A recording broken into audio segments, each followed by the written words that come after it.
Hey guys, Jeremy at RC Collaborative here. Today we're going to repair a Castle BEC.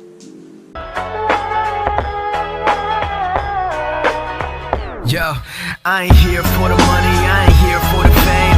Though it might be nice to own a jet plane, I'ma do it all for you. Come along and see it's true, but the world is pretty cold, you might need a sweater too.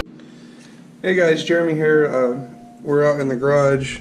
So what I have here is a Castle BEC. This is what powers my servo and receiver and everything like that. And I used to have it mounted right here on my power cable, like so, and I had two short little wires that came up and soldered up to my XT90. Now that was nice, clean, went straight to the receiver and worked great until my wires started to break off. So when you get the BEC, it comes with a really long cable, and I didn't want to mount it on the ground, on the chassis, like over here, and route the wires and all that stuff.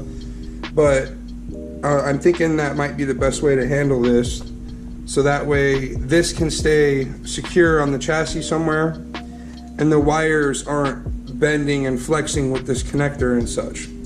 This is my old ESC, so I'm trying to get it ready for my new ESC, and I'm going to do another soldering video on the process of soldering, but I just wanted to talk about this BEC here. So there's a lot of stuff going on in here. I just opened this up. You've got this capacitor here. It's got a leg going to the positive and negative, and then there's actually these transistors or whatever these are. They're actually tied in as well, and the solder on this one looks like it's touching, almost touching this second prong. I don't think it's supposed to. So these are some things I'm gonna have to be careful for when trying to solder this. And there is a bunch of dirt here. I already tried to spray this off and I thought I got it, but I didn't. So I'm gonna go spray this again and scrub it with a stiffer brush, like a toothbrush, and get all this dirt out of here so I can see a lot better and make a clean connection. And what I'm gonna do is, alright, so I'm back. I got it pretty good there. I used a bunch of QD electronic cleaner and scrubbed it really good with a toothbrush. I've got this ProTech soldering jig just to kind of help sit it still for me. And I'm gonna go ahead and tin my wires, which it's always good to make sure you've got good fresh solder down on all your wires or wherever there's gonna be a joint. So I like to use a piece of wood.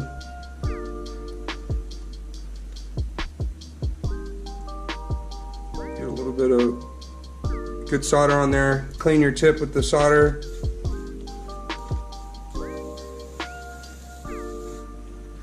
My iron is very hot right now.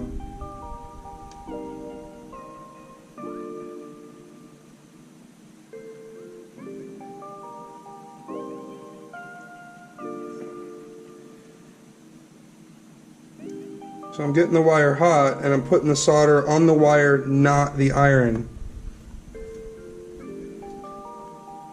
If you put it on the iron and only on the iron, the wire may not be hot enough. So you want to make sure that you get the wire nice and hot, and you want the solder to melt on the wire, not your iron. So that's one side done. Let me do the other one. Get this cooking.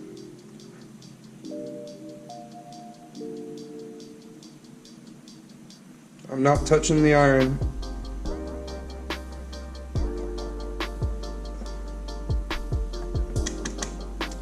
There, that's pretty good there.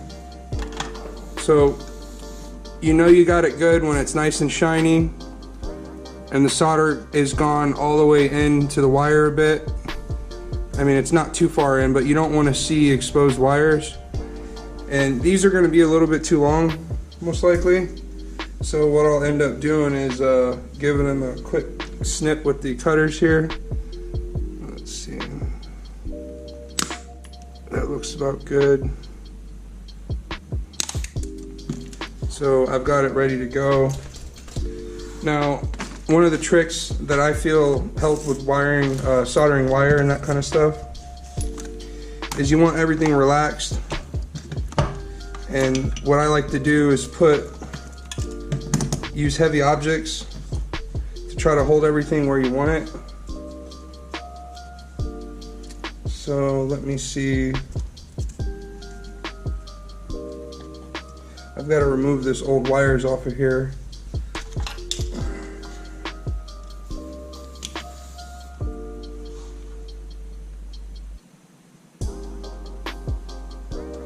Always give your soldering tip a little wipe before you go to do anything.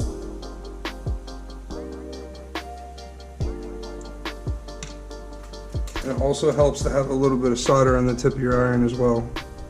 Transfer the heat.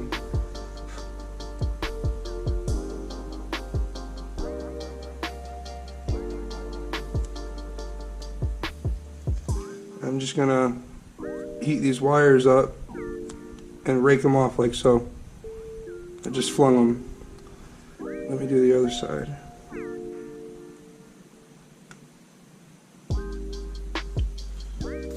Clean the tip again.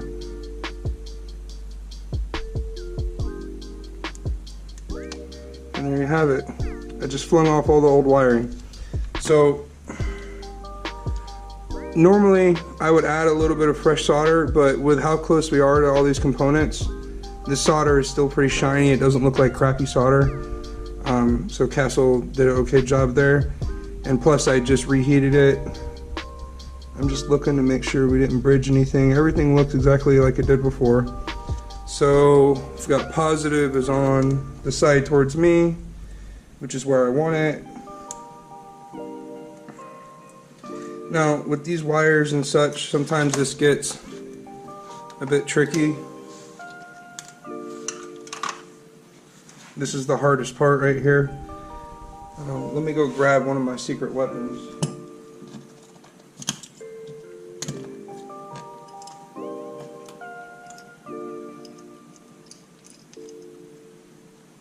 I love the crescent wrench for soldering.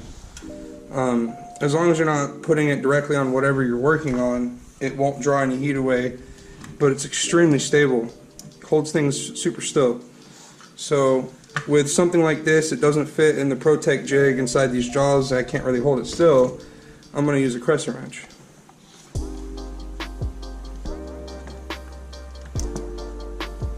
Alright, so I've got this wire relaxed a bit. Let me find something heavier. That's not heavy enough. I want something... what do I have? Let's try this thing. I want it to stay flat. So that holds that flat. There we go. So I've got the variables in the movement considerably reduced here. Now let me grab, I've got a tool that works good. These little metal scraper thingamabobs here. You can, actually, in this case, I can almost set it like that. And then I'm gonna clean my soldering iron a bit. Put a little dab of solder on it. We'll clean it again.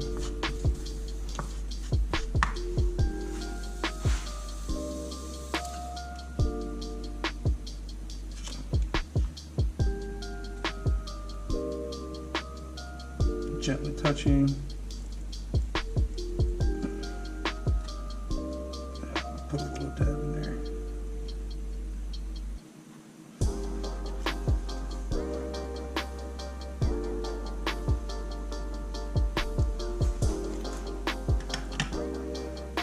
So I got that side done. Now this one, I'm going to turn the wrench in a little bit, and that adjusts the depth of the wire. So I want it right about there. Man, I'm getting lucky. This wire is just sitting right where I want it. Well, that's because I used the weight, and you got everything resting naturally. They don't have any tension on it. So I'm going to use my little scraper here just to keep a little pressure.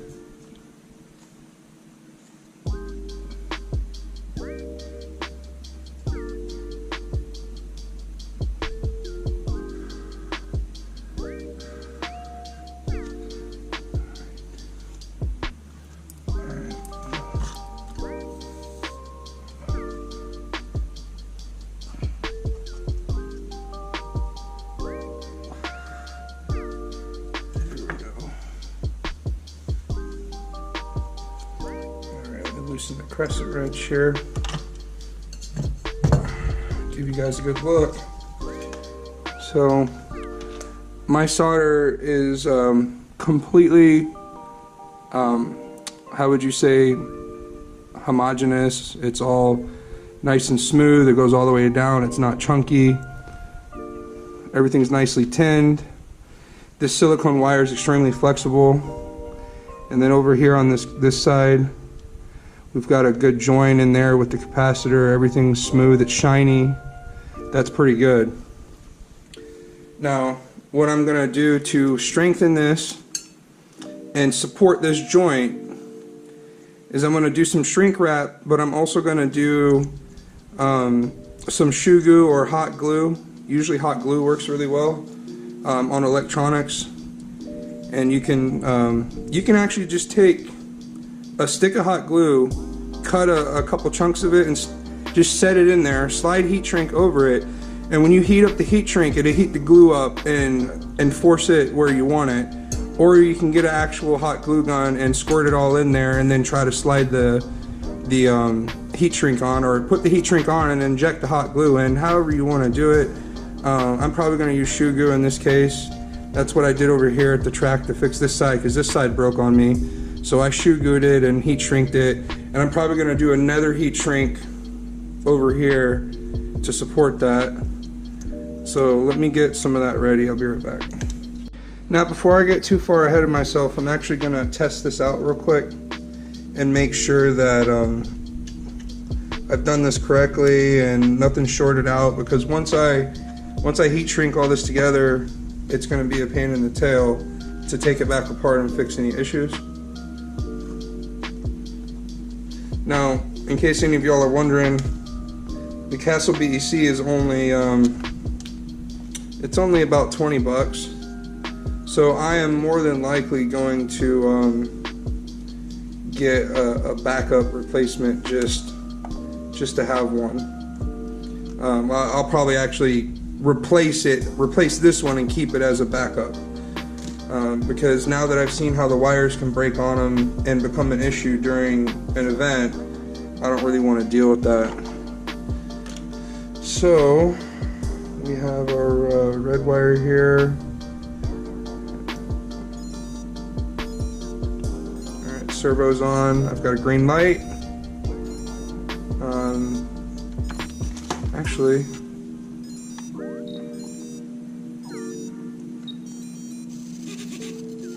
there you go. It works. So I verified it works before I put it back together.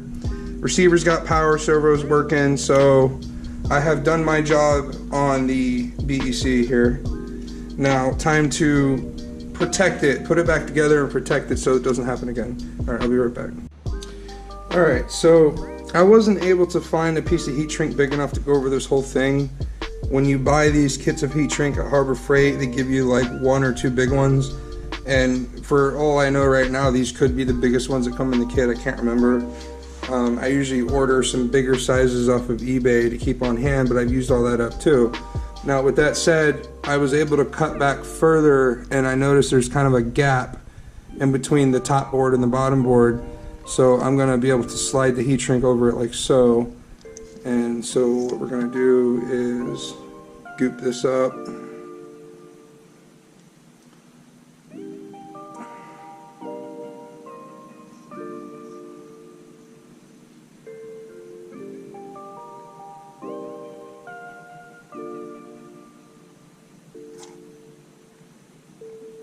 Alright, that's pretty well gooped.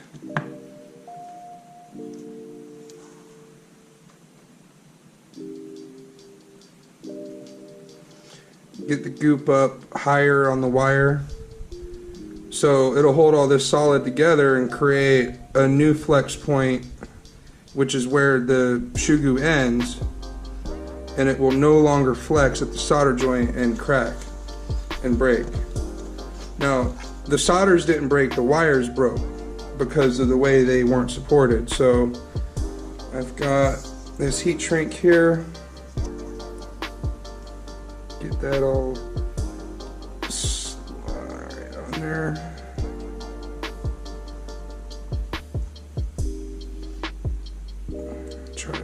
paint a bit. Shoe goo is so sticky. Now, I don't want to heat this shoe goo up with a heat gun. So a little trick I've done before is I'm going to take the soldering iron and go ahead and heat it up with the soldering iron.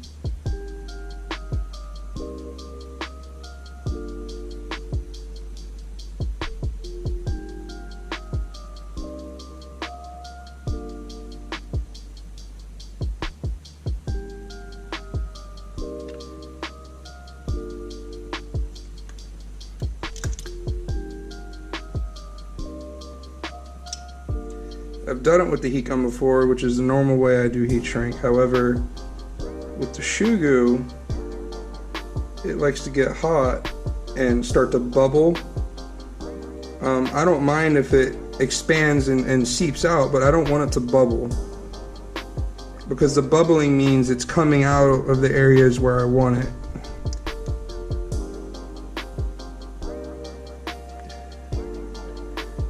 Make sure to get this side really good. And that's pretty good there, so just a little bit squeezed out, that's fine. Later I will get another piece of heat shrink to put over all over top of this whole thing, but this is definitely, see, it's no longer flexing back here, so, and this, it's not going to break over here, not with this wire. So this is really good wire. So now the BEC is fixed. All I have to do is cut this side and solder it to my XT9. Holy hell, I'm getting high off of the shoe goo. Phew, close that stuff. Whew. Turn the fan on. So all I gotta do is cut this and solder it to my XT90 plug. And I'll have to set this in the car and figure out the length and all that such and figure that out later. So that's how I repaired the Castle BEC and how I'm going to stop it from breaking again. This other side, I didn't really get it as good, and I definitely didn't get the heat shrink that I wanted to on it. This side might break again, but I'll go back through and get it better like I did this one if that happens. That's why I always take my soldering iron with me. It's in my toolbox. So, alright, talk to you guys later. Thank you. Thank you so much for watching my videos and supporting me. Please don't forget to like, subscribe, and most importantly, comment below. Please let me know if the videos helped you, what you would like to see in the next videos, and if there's anything we can do to make the quality of the videos better for you, that would be great. If you're a vendor, you'd like to send me something to review, a product review, or would like to sponsor me for racing, my email is just down here. Send me an email, we'll work it out. Other than that, collab on, guys.